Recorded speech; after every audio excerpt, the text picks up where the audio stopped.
I loved this idea that these two characters would sustain an entire film from start to finish. I found that really interesting. I'd never read a script like that before. And I also really believed in what the story says in terms of you can change as a person in immeasurable ways, and it's perfectly possible to experience something in your life and never really be able to go back to the way your life once was before, or what you thought your life was and what you thought your life was going to become. I had seen Hani Abu-Assad's previous work and loved his storytelling. It's very, very simple and yet deals with extremely complex emotions that are very real and often quite difficult, I think, to portray on film, because they're often bound up in conflict and tragedy, and yet somehow he is able to convey those things on film in a really gentle way, that is captivating and also humorous sometimes as well. It's perfectly possible to find moments of great random humour in extreme situations or moments of great tragedy and sadness, and I really admired the way that he handles that in his filmmaking, and so I was excited to collaborate with him. And what we wanted was to tell an honest story, and to try everything as many ways as we possibly could so that he would have freedom of choice when he got into the editing room.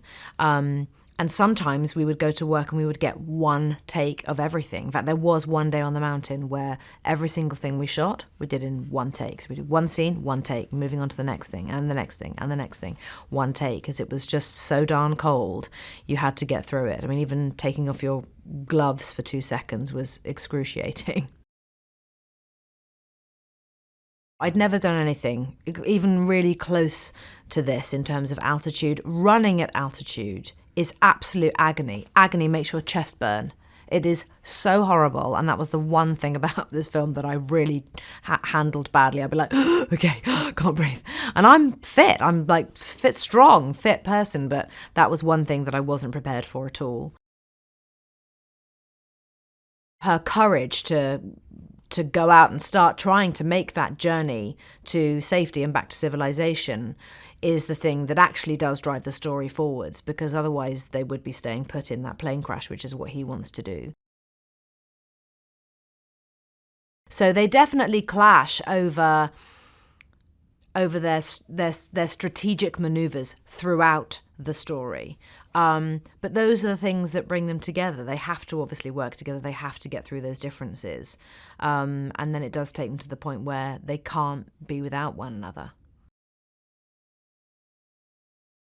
Well, we were lucky because we really got on very well, and you just have to. You just absolutely have to. Just the two of us for that whole shoot, no other actors. Can you imagine?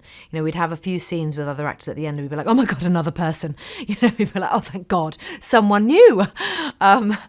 But we were lucky in that sense. And, working together with Idris, it was completely brilliant because we have a totally different energy and actually different ways of working as well. Whereas I'm quite a lot about dialogue and making sure that we've got the lines down and that we know what we're doing. Idris would be very much like, don't worry about that stuff. It's all about the energy. It's all about the atmosphere.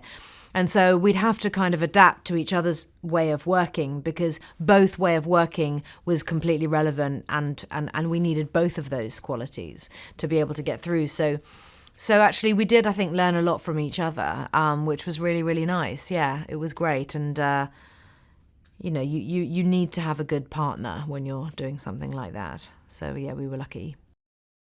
Hey movie fans, here's today's bonus movie fact.